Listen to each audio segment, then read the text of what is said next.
This is मौसम कुमार और आप देख रहे हैं साइंस एंड मैथमेटिकल सोसाइटी। यहाँ पे मैं आपको पढ़ा रहा हूँ फिजिक्स, ठीक है, जिसमें चैप्टर का नाम है प्रकाश का परावर्तन, जिसमें मैंने पिछले क्लास में आपको वस्तु की वस्तु से आ रही किरणें के बारे में बताया था कि उसकी बनावट कैसे होगी जब वो वस्तु से आ रही प्रकाश दर्पण पे टकराएगी तो, ठीक है। उसमें मैंने 4 स्थितियां बताई थी, ठीक है। एक पहली स्थिति ये थी कि जब वस्तु से प्रकाश आ रही है और वो उसकी आपतित किरणें मुख्य अक्ष के समानांतर आती है तो क्या होता है। दूसरा मैंने बताया था कि जब वस्तु से आ रही किरणें आपतित किरणें जब फोकस से होकर गुजरती है तो क्या होता है। ये 2 स्थिति हुआ। तीसरा स्थिति ये था कि जब वस्तु से आ रही प्रकाश वक्ता केंद्र से होकर गुजरती है तो उसका प्रतिबिंब किधर की ओर बनेगा या फिर टकराने के बाद वो कैसे लौटती है, मैंने ये बताया था। और एक चौथी परिस्थिति ये थी कि जब वस्तु से आ रही प्रकाश दर्पण के पोल के पास टकराती है तो उसका प्रतिबिंब कैसे बनता है, ठीक है। तो ये था कि ये जनरली आ रही वस्तु से आ रही किरणें जब दर्पण पे टकराती है तो वो किस तरह से उसको उस लौटने की क्रिया क्या होती है उसके बारे में मैंने आपको बताया था। अब ये नहीं बताया था आपके कि वस्तु कौन सी स्थिति पे रखा हुआ है। अब मतलब कितने कितने दूरी पे रखा हुआ है दर्पण से, कितने दूरी पे रखा हुआ है अभी मैं आपको बताऊंगा। एक थोड़ा सा ब्रीफ दूंगा उसके बाद फिर मैं उसके बारे में डिटेल बताऊंगा। अभी पहले मैंने यहाँ पे 6 स्थितियां लिखी है, 6 स्थितियां है ना।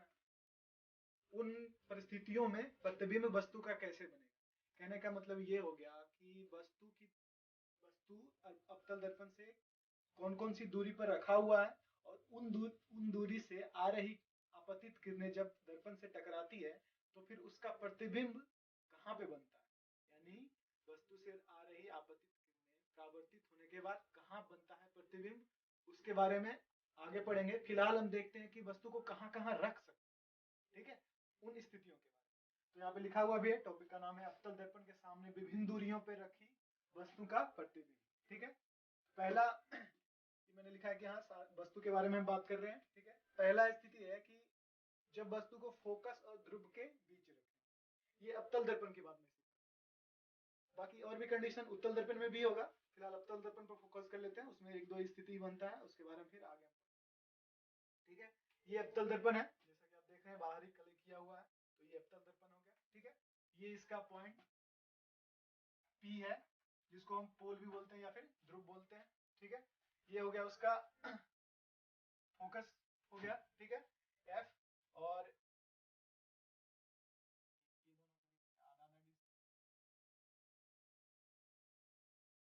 ये F हो गया, फोकस हो गया। और ये हो गया आपका वक्ता केंद्र, ठीक है। इतना ही पॉइंट होता है। अब इसमें आप देखो कितनी परिस्थितियां बन सकती है, ठीक है, कहाँ कहाँ वस्तु हम रख सकते हैं, जिससे कि प्रकाश आएगा वस्तु पे टकराएगा, उसके बाद वस्तु से आ रही किरणें दर्पण पे टकराएगा, उसके बाद दर्पण के बाद टकराने के बाद फिर वो लौटेगा उसके बाद। तो फिलहाल देखते हैं वस्तु कहाँ कहाँ रख सकते हैं। पहला है कि फोकस और ध्रुव के बीच, यानी कहाँ पे रख सकते हैं, फोकस, ये हो गया फोकस, और ये हो गया ध्रुव। यहाँ से लेके F से लेके P तक हम कहीं पे भी वस्तु को रख सकते हैं, कहीं पे भी जितना जितना बड़ा फोकस होगा उसमें जितना हम ज्यादा वस्तु रख सकते हैं, ठीक है। तो यहाँ पे कहने का मतलब अगर हम किसी वस्तु को फोकस और P के बीच रखते हैं और उसके बाद इस पे लाइट पड़ेगी, लाइट पड़ने के बाद फिर ये दर्पण से टकराएगा, उसके बाद फिर इसका कहीं इमेज बनेगा जिसको हम प्रतिबिंब बोलते हैं, ठीक है। तो उसके बारे में आगे पढ़ेंगे। फिलहाल बस देखते हैं कि हाँ एक ये स्थिति हो गई, यानी पहली स्थिति ये हो गई कि हम वस्तु को यहाँ रख सकते हैं, ठीक है, एक स्थिति। अब दूसरी स्थिति, अब कहाँ रख सकते हो, दूसरी स्थिति देखो फोकस पे लिखा हुआ है, यानी इसके इसके बीच तो हो गया। अब दूसरी स्थिति के हम एक वस्तु फोकस पर भी, तो ये दूसरी स्थिति, यानी दूसरा दो क्वेश्चन यहाँ से आ गया कि पहली स्थिति की जब वस्तु को हम F और P के बीच कहीं पे भी रखते हैं तो उसका इमेज कहाँ पे बनेगा। अब दूसरी स्थिति है कि जब हम वस्तु को फोकस पे रखते हैं तो उसका प्रतिबिंब कहाँ होगा। तो ये दूसरा हो गया। अब तीसरा आप देखते जाओ कि जब वस्तु को हम फोकस और C के बीच कहीं पे भी रखते हैं, ये F है, ये C है, यानी फोकस और वक्ता केंद्र के बीच, फोकस और वक्ता केंद्र के बीच कहीं पे भी आप वस्तु को रख सकते हो, कोई भी वस्तु यहाँ पे रख सकते हो। तो ये हो गया तीसरी स्थिति, ये टोटल हो गया तीसरा स्थिति। यहाँ से यहाँ तक आप एक एक यहाँ से हो गया, एक ये हो गया और ये तीन स्थिति आपको अभी तक देखा आपने। पहला फोकस से पी के बीच में कहीं पे भी, दूसरा एफ पे यानी फोकस पे, तीसरा सी और एफ के बीच में आप कहीं पे भी रख सकते हो। ये तीन स्थिति हुआ। और चौथा स्थिति में आप देखो यहाँ पे यानी वक्ता केंद्र पे।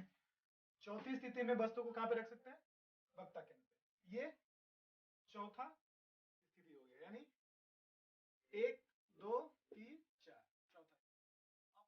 अब देखो आप वस्तु को कहाँ पे रख सकते हो, कहीं पे भी रख सकते हो। इसका क्या मतलब हुआ, इसका मतलब ये हो गया कि एक स्थिति और बन गया आपका, यानी हम वस्तु को कहाँ पे रख सकते हैं, वक्ता केंद्र से लेफ्ट की ओर, यानी वक्ता केंद्र। और इधर इधर का क्या मतलब हो गया, इधर का मतलब हो गया कि कहीं पे भी कोई भी दूरी पे। तो इसको जनरली हम बोलते हैं इसके टर्म में कि वक्ता केंद्र और अनंत के बीच, यानी वस्तु को हम कहाँ पे रख सकते हैं, वक्ता केंद्र और अनंत के बीच में कहीं पे भी। तो ये हो गया हमारा पांचवी स्थिति। ठीक है,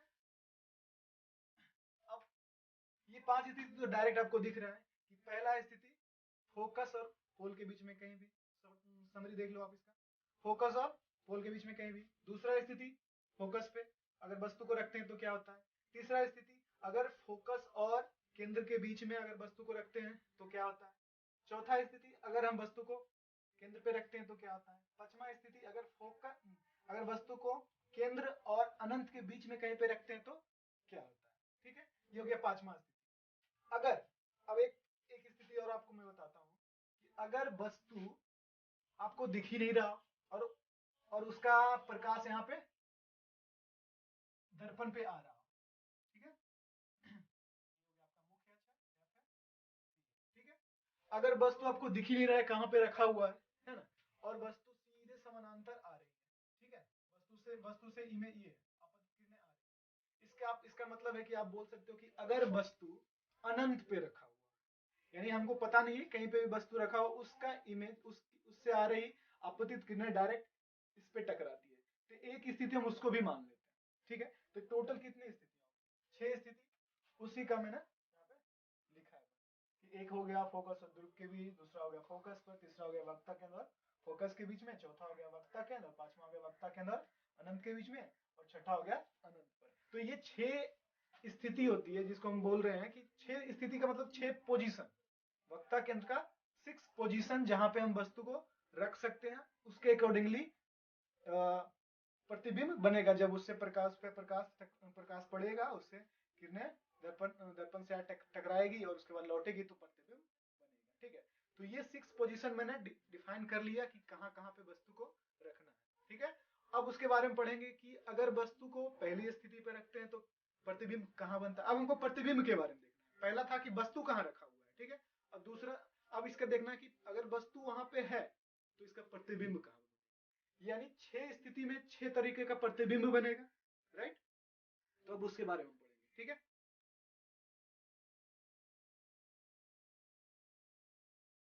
तो पहली स्थिति के बारे में हम बात कर रहे थे कि अगर वस्तु को फोकस और पी के बीच में रखा जाए, यानी फोकस और ध्रुव के बीच में रखा जाए तो उसका प्रतिबिंब कैसे बनेगा, कहाँ पे बनेगा। ठीक है, तो आप देख सकते हो कि ए भी एक वस्तु है जो मैंने बनाया यहाँ पे और एरो के साइन में दिया हुआ है। ठीक है, ए भी एक वस्तु है, उसको एफ और पी के बीच में मैंने रखा है, और इसका प्रतिबिंब आप देख रहे हो ये दर्पण के पीछे बन रहा है। ठीक है, दर्पण के पीछे बन रहा है, वो भी मैंने डॉटेड लाइन में दिखाया है।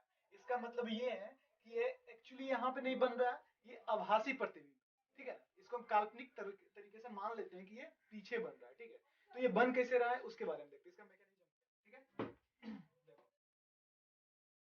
यहाँ पे वस्तु मैंने रखा, मैंने आपको बताया था कि जब वस्तु से आ रही मुख्य अक्ष के समानांतर किरणें, ठीक है, जब वस्तु से आ रही मुख्य अक्ष के समानांतर किरणें आती है और दर्पण से टकराती है तो वो फोकस से होकर गुजरती है। ठीक है, देखो कोई भी किरणें, एक वस्तु है तो वस्तु पे बहुत सारी किरणें पड़ती है और बहुत सारी किरणें उससे क्या होती है, वापस लौटती है। ठीक है, और वही किरणें दर्पण से टकराएगी, तो उनमें से ऐसा किरण जरूर होगा जो कि मुख्य अक्ष के समानांतर होगा। तो ये एरो आप देखना, ये वाला एरो, ये क्या है, वस्तु से आ रही किरणें हैं। ठीक है, आपतित किरणें जो मुख्य अक्ष के समानांतर है, इसके समानांतर है, ये मुख्य अक्ष है आपका। तो जब ये इसके समानांतर आएगा तो कहां से गुजरेगा, फोकस से गुजरेगा। ये वाला देखो मैंने इसको फोकस से गुजारा है। ठीक है, तो ये हो गया। ठीक है, और एक किरण ऐसा भी होगा जो कि वक्ता केंद्र से होकर गुजरेगा। यानी कोई वस्तु फोकस और पी के बीच में रखा हुआ है तो एक किरण ऐसा होगा जो कि दर्पण से टकराने के बाद कहां से गुजरेगा, फोकस से गुजरेगा। और एक किरण ऐसा भी होगा जो दर्पण से टकराने के बाद कहां से गुजरेगा, वक्ता केंद्र से गुजरेगा।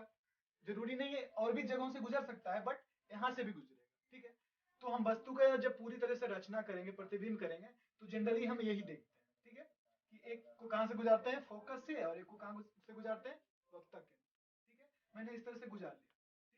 लेकिन ये दोनों आपस में इधर कहीं मिलता हुआ नहीं दिख रहा है, क्योंकि दोनों का देख रहे हो स्पेस जो है बढ़ता जा रहा है, तो ये कहीं नहीं मिलेगा, क्योंकि धीरे धीरे स्पेस इसका बढ़ता जा रहा है, कहीं नहीं मिलेगा। जब इसको हम पीछे की ओर ले जाते हैं, इस लाइन को जो फोकस से होकर गुजरी है, परावर्तित किरण, ये लाइन जो हो गया आपका, ये हो गया फोकस से होकर गुजरने वाली आभासी लाइन है।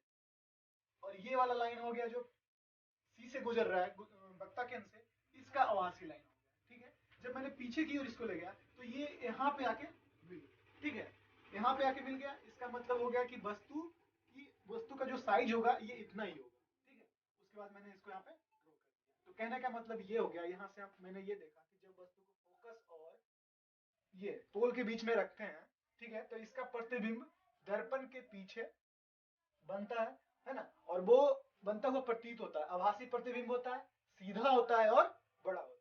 ठीक है, क्या क्या होता है, आभासी, ठीक है, सीधा और, ठीक है, ये तीन कर लेते, ये तीन चीजें आपको याद रखनी है कि जब वस्तु को फोकस और पी के बीच में रखते हैं तो वस्तु का प्रतिबिंब दर्पण के पीछे, अब तक दर्पण के केस में पीछे वस्तु से बड़ा है, वस्तु के जैसा सीधा ही है, उसके बाद आभासी प्रतिबिंब, काल्पनिक प्रतिबिंब। ठीक है, ठीक है, अब आते हैं नेक्स्ट। दूसरी स्थिति पे देखते हैं कि जब वस्तु को फोकस पे रखते हैं तो उसका प्रतिबिंब कहां पे बनता है। ठीक है, यानी वस्तु को हम फोकस पर रखे हैं अवतल दर्पण में, तो इसका प्रतिबिंब देखते हैं। इससे जो किरणें आ रही है, आपतित किरणें, एक किरणें को हम दिखाएंगे कि ये बिल्कुल मुख्य अक्ष के समानांतर आ रही है, और एक किरणें जो वक्ता केंद्र से होकर गुजर रही है। ठीक है, जो मुख्य अक्ष के समानांतर आ रही है वो फोकस से गुजरेगा, ठीक इस तरह से, और एक किरण जो वक्ता केंद्र की तरफ आ रही है, ठीक है, वो वक्ता केंद्र से आती आएगी और वक्ता केंद्र पर ही लौट जाती है, क्योंकि मैंने आपको एक स्थिति में बताया था कि जब किरणें, आपतित किरणें वक्ता केंद्र से होकर आती है तो लौटती भी है वक्ता केंद्र पर होकर। ठीक है, तो ये दोनों कंडीशन के अनुसार इसका जो प्रतिबिंब बनेगा, आप देख सकते हो कैसे बन रहा है। ये जब परावर्तित होकर आ रही है, यहाँ से टकराया, दर्पण पे इस पॉइंट पे टकराया, और ये फोकस से होकर गुजरा, परावर्तित किरण जब फोकस होकर गुजरा। ठीक है, और ये वाला लाइन इधर इधर से किरणें आई, ठीक है, और परावर्तित यहाँ पे टकराया उत्तल दर्पण पे, और इसी पे लौट गया।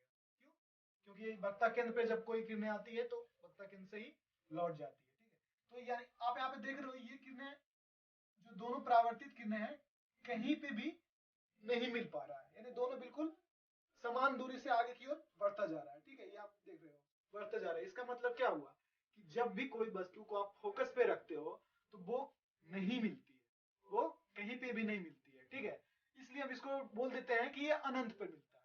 ठीक है, अनंत पे मिलता है और अनंत पे ही इसका इमेज बनता है, ऐसा हम मान लेते हैं। ठीक है, यानी जब वस्तु को हम फोकस पे रखते हैं, ठीक है, अवतल दर्पण के फोकस पे रखते हैं, तो वस्तु का प्रतिबिंब कहां पे बनता है, अनंत पे बनता है। ठीक है, ये हम याद रखें। और यहाँ पे वस्तु का प्रतिबिंब का नेचर कैसा होगा, देख लो।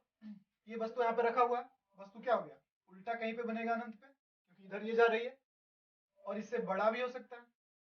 ठीक है, और क्या वास्तविक या काल्पनिक, काल्पनिक होगा, क्योंकि बन तो रहा है नहीं, दिख नहीं रहा है। ठीक है, तो ये काल्पनिक ही होगा, आभासी मान के चलते हैं। ठीक है, तो ये सिंपल सा कंडीशन हो गया।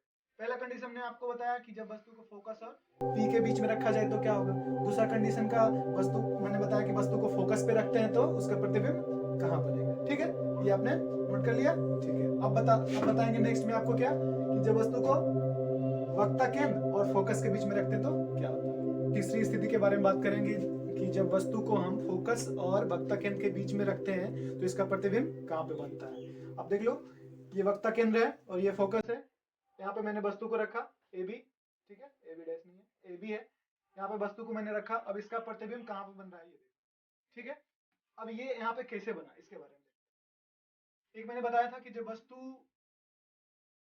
रखा हुआ है तो एक किरण जो होगा उसके पैरेलल आएगा, ठीक है, और पैरेलल आने के बाद ये फोकस से होकर, यानी जब वस्तु से आ रही किरणें मुख्य अक्ष के समानांतर आती है तो कहाँ से गुजरती है, फोकस से गुजरती है। तो एक किरण तो ये हो गया, ये गुजर रहा है, ठीक है, यहाँ से आया, दर्पण से टकराया, क्योंकि ये मुख्य अक्ष के समानांतर था, दर्पण से टकराने के बाद ये फोकस से होकर गुजर रहा है, ठीक है। ये किरणें इधर जा रही है परावर्तित होने के बाद, ये परावर्तित किरणें, ठीक है। और एक मैंने बताया था कि एक आपको कहाँ से गुजरना है, वक्ता केंद्र से, प्रत्येक स्थिति में वक्ता केंद्र से। ये रहा आपका वस्तु और वक्ता केंद्र ये रहा, यहाँ से किरणें आ रही है और वक्ता केंद्र से किरणें जब आती है, आपतित किरणें जब वक्ता केंद्र से होकर आती है तो मैंने आपको बताया था कि वो हमेशा वक्ता केंद्र से ही गुजरेगी, परावर्तित होने के बाद वक्ता केंद्र से ही गुजरेगी। ये किरणें इधर आई और फिर ये टकराने के बाद यहाँ से तल दर्पण से टकराने के बाद वक्ता केंद्र से ही गुजर रही है, ठीक है। तो ये कहीं दूर जाके ये मिलेगा, ठीक है, थोड़ा सा दूर जाके। अब वो किधर मिल रहा है, ये वक्ता केंद्र के लेफ्ट साइड पे, ठीक है, ये आपको मिलेगा, ठीक है। तो आप यहाँ पे क्या देख रहे हो कि जो आपका वस्तु है, वस्तु जब हम रखते हैं वक्ता केंद्र और फोकस के बीच में तो उसका इमेज कहाँ पे बन रहा है, ये वक्ता केंद्र है और इधर कहीं बीच में है ना। तो इधर जो हम मान लेते हैं वो क्या मान लेते हैं, अनंत मान लेते हैं कि वक्ता केंद्र और अनंत के बीच में वस्तु बन रहा है। तो वस्तु की प्रतिबिंब का पता चल गया, वस्तु का प्रतिबिंब कहाँ बनेगा, वक्ता केंद्र और अनंत के बीच में। अब इसका नेचर देख लेते हैं ये कैसा कैसा बना है, ठीक है। वस्तु मैंने सीधा रखा था, ठीक है, कितना बना, किधर बना, ये उल्टा बन गया, ठीक है। तो एक ये हो गया कि वस्तु से उल्टा, एक उल्टा हो गया। और वस्तु मैंने देखो आप छोटा रखा, मैंने कितना बड़ा बना हुआ है, ठीक है, ये हो गया, ठीक है। वस्तु से उल्टा, वस्तु से बड़ा, ये इमेज का है फॉर्मेशन, ठीक है। और एक और, ये काल्पनिक हो गया, ये वास्तविक, ये होगा, क्या होगा ये,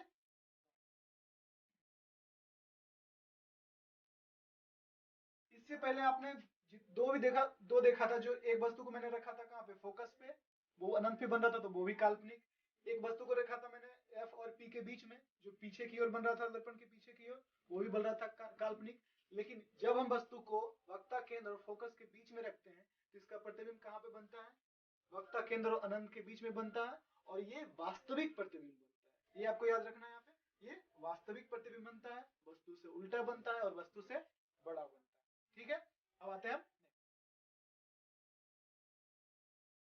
चौथी स्थिति में, क्या था कि जब वस्तु को हम केंद्र पे रखेंगे तो क्या होगा। तीन स्थिति फिर से रिवीजन कर लो। पहला कि जब हम वस्तु को फोकस और पी के बीच में रखते हैं, दूसरा जब हम वस्तु को फोकस पे रखते हैं, तीसरा जब वस्तु को हम सी और एफ के बीच में रखते हैं, मतलब वक्ता केंद्र और फोकस के बीच में रखते हैं। तीनों स्थिति का मैंने वर्णन कर दिया। अब चौथा चौथा ये है कि जब वस्तु को हम वक्ता केंद्र पे रखते हैं तो क्या होता है, कैसा प्रतिबिंब बनता है, ठीक है। ये मैंने वस्तु को कहाँ पे रखा है, वक्ता केंद्र पे, ठीक है, वक्ता केंद्र पे रखा।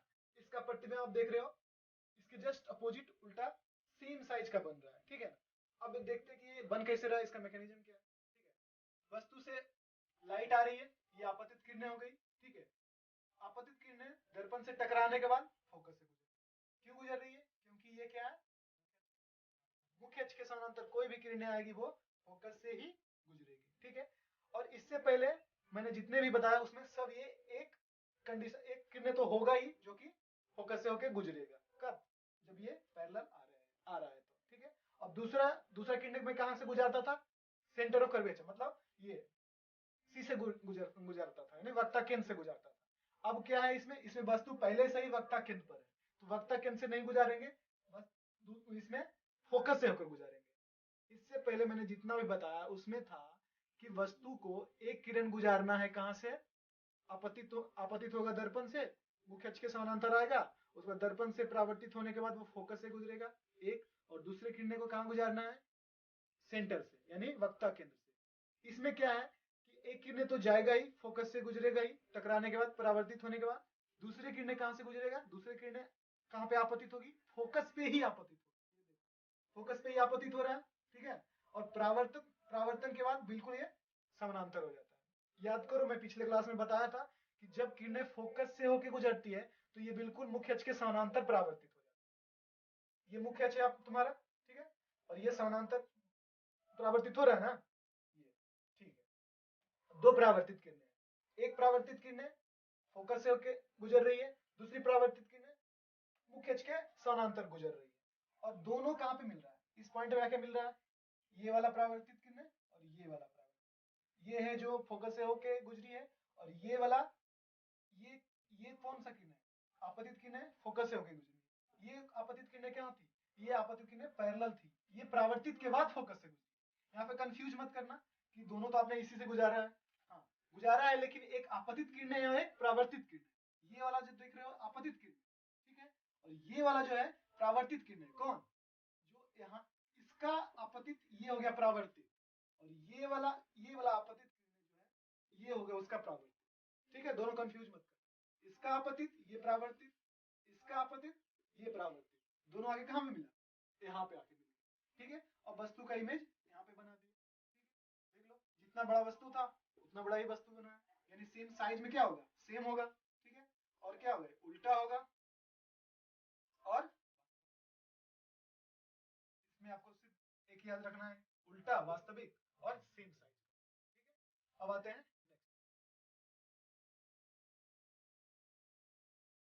पांचवी स्थिति ये है कि जब वस्तु को हम कहाँ पे रखते हैं, वक्ता केंद्र और अनंत के बीच में रखते हैं। चार स्थिति हमने पढ़ लिया। पहला कि जब वस्तु को फोकस और पी के बीच में रखते हैं तो प्रतिबिंब कहाँ बनता है, दूसरा जब वस्तु को हम फोकस पे रखते हैं, तीसरा जब वस्तु को हम सी और एफ के बीच में यानी वक्ता केंद्र और फोकस के बीच में रखते हैं तो क्या होता है, चौथा स्थिति जब वस्तु को हम वक्ता केंद्र पे रखते हैं तो क्या होता है। अब पांचवी स्थिति है कि जब वस्तु को हम वक्ता केंद्र और अनंत के बीच में रखते हैं।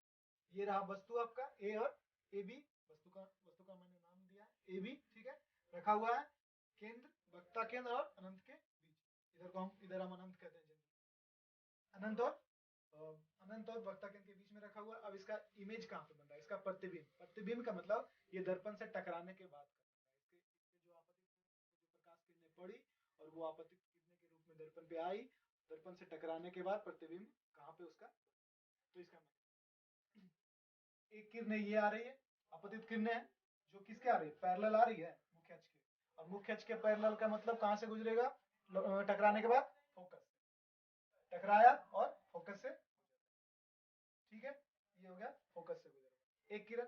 और एक को हम कहां से गुजारते हैं, वक्ता केंद्र से। सिर्फ वक्ता केंद्र के केस में हम दूसरी किरणें को फोकस से गुजारेंगे, बाकी सारी स्थिति में, अभी आपने सारा स्थिति देखा ना आपने, फोकस और ध्रुव के बीच में, फोकस पर वक्ता केंद्र, फोकस के बीच में वस्तु को रखते हैं, वक्ता केंद्र पर रखते हैं, वक्ता केंद्र अनंत के बीच में, ये मैं बता रहा हूँ। ये तीनों स्थिति में, ऊपर के तीनों स्थिति में, जब वस्तु को हम फोकस और पी के बीच में रखते हैं, जब वस्तु को फोकस पे रखते हैं, जब वस्तु को फोकस और सी के बीच में रखते हैं, इन तीनों स्थिति में दूसरे किरणें को हम कहां से गुजारते थे, वक्ता केंद्र से। सिर्फ वक्ता केंद्र पर जब वस्तु रखते हैं तब वस्तु के एक किरणें को फोकस पे गुजारते हैं। ये आपने पीछे सारे स्थितियों में देख लिया। अब पांचवी स्थिति में फिर से उसी पे आ जाएंगे कि जब एक वस्तु को, एक किरणें को गुजारेंगे कहां से, फोकस से, और एक किरणों को कहां से गुजारेंगे, वक्ता, मतलब कि लौटने के बाद फोकस से आई, परावर्तित होने के बाद फोकस, और एक किरणें कहां से गया, ये आपतित किरणें हैं जो गया कहां से, वक्ता केंद्र से, और वक्ता केंद्र से जो किरणें आपतित होती है वो लौटती है भी वक्ता केंद्र के से, ठीक है, ये तो इधर से ही लौट रही है। ठीक है, तो ये दोनों केस में, एक इधर से आ रही थी और लौटने के बाद एक इधर से गई। ठीक है, तो ये यहाँ पे आके, ठीक है, यहाँ पे आके मिला तो यहाँ पे ये वस्तु का, ठीक है, एक थोड़ा सा एक बार और देख ले, वस्तु रखा है यहाँ पे, वस्तु से दो किरणें हमको आपतित किरणें लेनी है। पहला आपतित किरणें मुख्य अक्ष के समानांतर आया, यहाँ पे टकराया दर्पण से और फोकस से होकर गुजर गया, क्योंकि ये मुख्य अक्ष के समानांतर।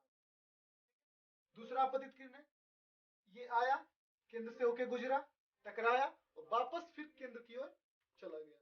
तो जब ये परावर्तित होकर ये किरणें आई और ये परावर्तित होकर ये किरणें आई, दोनों आपस में इस बीच टकरा गया और यहाँ पे एक इमेज बना। ठीक है, कहाँ पे बनाया, सेंटर और वक्ता केंद्र के बीच में। यानी जब वस्तु को वक्ता केंद्र और अनंत के बीच में रखते हैं तो वस्तु का प्रतिबिंब सी और एफ के बीच में बनता है। कैसे बनता है, वस्तु से छोटा, छोटा बनता है, ठीक है, उल्टा बनता है, और ठीक है, ये चीज, ये था आपका पांचवा कंडीशन। ठीक है, अब आते हैं नेक्स्ट और छठी स्थिति जहाँ पे हम वस्तु को कहाँ पे रखते हैं, अनंत पे रखते हैं।